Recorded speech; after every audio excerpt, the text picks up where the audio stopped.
नमस्कार welcome to Odisha job informer 2.0 तो आसीगल आपण अनाथ आश्रम स्कूल तरफ आय एक रिक्वायरमेंटर सुजोग जदि आपण एही आश्रम स्कूल रिक्वायरमेंट आवेदन करने को चाहूँगी ताल आपण कौन भी परीक्षा हेब ना सीधा सलख भर्ती रही अछि आपण योग्यता आपण मिनिमम 10वीं कि +2 टी पास करते आवेदन करेंगे जदि आपण आवेदन करने को चाहूँगी ताल मुझे यही वीडियो यही रिक्वायरमेंट एज लिमिट कौन लास्ट डेट केवे अच्छी हाउ टू अप्लाई केमी आवेदन करेंगे संपूर्ण डिटेल जनईदेवी तो आपड़ यही वीडियो को शेष पर्यंत देखूँ। Odisha Ashram school requirement 2026 detail Gudi को देखा गले ऑर्गेनाइजेशन नेम टी आपण उत्कल बालश्रम नयागढ़ जिला तरफ रही अछि। टाइप ऑफ जॉब आपण कॉन्ट्रेक्चुअल बेसिस रे रही अछि। कैटेगरी ब्लॉक लेवल जॉब रही अछि। नेम ऑफ दी पोस्ट आपण स्टोर कीपर कम असिस्टेंट रो पोस्ट अछि। पैरामेडिकल स्टाफ रो पोस्ट अछि। हाउस फादर रो पोस्ट अछि। हाउस मदर रो पोस्ट अछि। कुक रो पोस्ट अछि। हेल्पर कम नाइट वॉचमैन रो पोस्ट गुडी को रही अछि। एप्लिकेशन मोड आपण ऑनलाइन माध्यम रे आवेदन टी करि पारिबे। Who can apply all Odisha candidate आपण आवेदन करि पारिबे। प्लेस ऑफ दी पोस्टिंग आपण ओडिशा रे ही रहिबो। लास्ट डेट देखा गले आपण 16 फेब्रुआरी 2026 रही अछि। तो आपण 16 फेब्रुआरी 2026 आगरू ऑनलाइन माध्यम रे आवेदन टी करि पारिबे। जेंडर बोथ मेल और फीमेल कैटेगरी आपण एही रिक्वायरमेंट पई आवेदन करि पारिबे।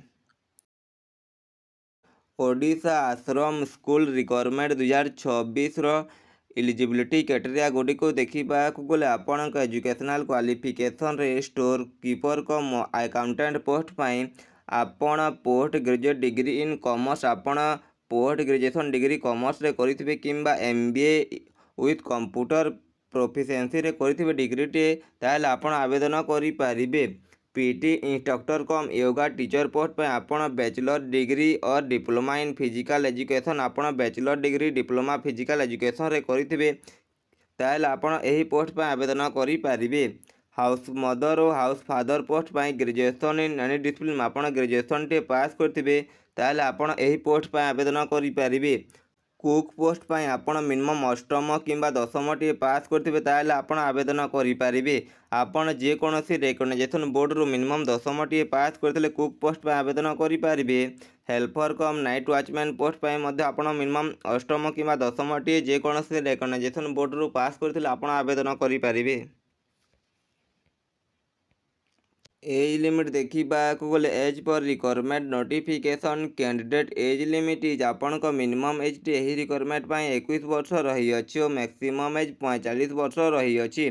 As relaxation as per government rule हिसाब रे जदि आपण ओबीसी कैटेगरी हेइथिबे ताल आपण को 3 वर्षर एज रिलैक्सेशन दिया जिवो। एसटीएससी पीडब्ल्यूडी हेइथिले 5 वर्षर एज रिलैक्सेशन दिया जिवो। एक्स सर्विसमैन हेइथिले 5 वर्षर एज रिलैक्सेशन दिया जिवो। पीडब्ल्यूडी एसटीएससी हेइथिले आपण को 15 वर्षर एज रिलैक्सेशन टी दिया जिवो। सैलरी देखा गले आपण पोस्ट अनुसार आपण सैलरी टी रही अछि। तो आपण पीटी इंस्ट्रक्टर पोस्ट पे आपण को 10,000 टंका पर मंथ सैलरी दिया जिवो। House father house mother post पे आपण को 14,564 टंका पर मंथ सैलरी दिया जिवो। कुक पोस्ट रे आपण को 9,930 टंका पर मंथ सैलरी दिया जिवो। हेल्पर कम नाइट वॉचमैन पोस्ट रे आपण को 7,944 टंका पर मंथ सैलरी दिया जिवो। और आपण हाउसकीपर पोस्ट रे 7,944 टंका पर मंथ सैलरी दिया जिवो।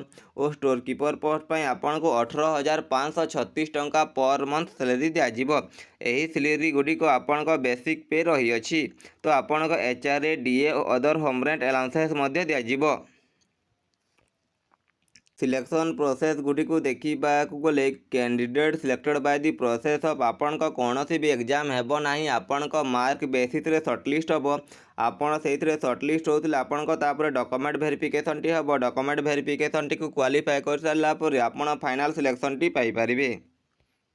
एप्लिकेशन फी देखा गले जदि आपण जनरल कैटेगरी हेइथिबे फ्री आवेदन करि पारिबे।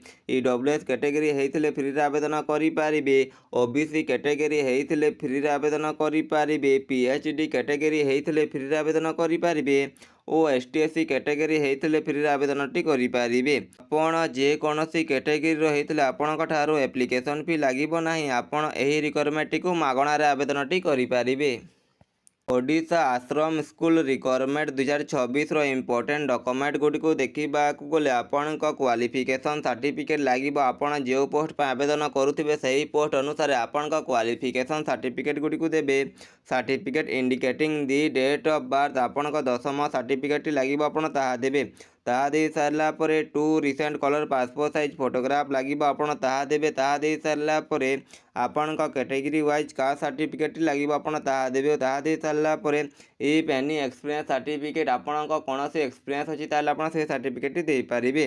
Odisha Ashram school requirement 2026 important date गुड़िक देखा गले आपण नोटिफिकेशन टी 19 जनवरी 2026 दिन रिलीज होती और यार last date apply last date रही है आपण 16 फेब्रुआरी 2026। तो आपण 16 फेब्रुआरी 2026 पर्यंत ऑनलाइन माध्यम आवेदन टी करके सिलेक्शन टी नहीं पारे। Odisha Ashram school requirement 2026 how to apply. तो आप आश्रम स्कूल रिक्वायरमेंट केमी आवेदन करेंगे।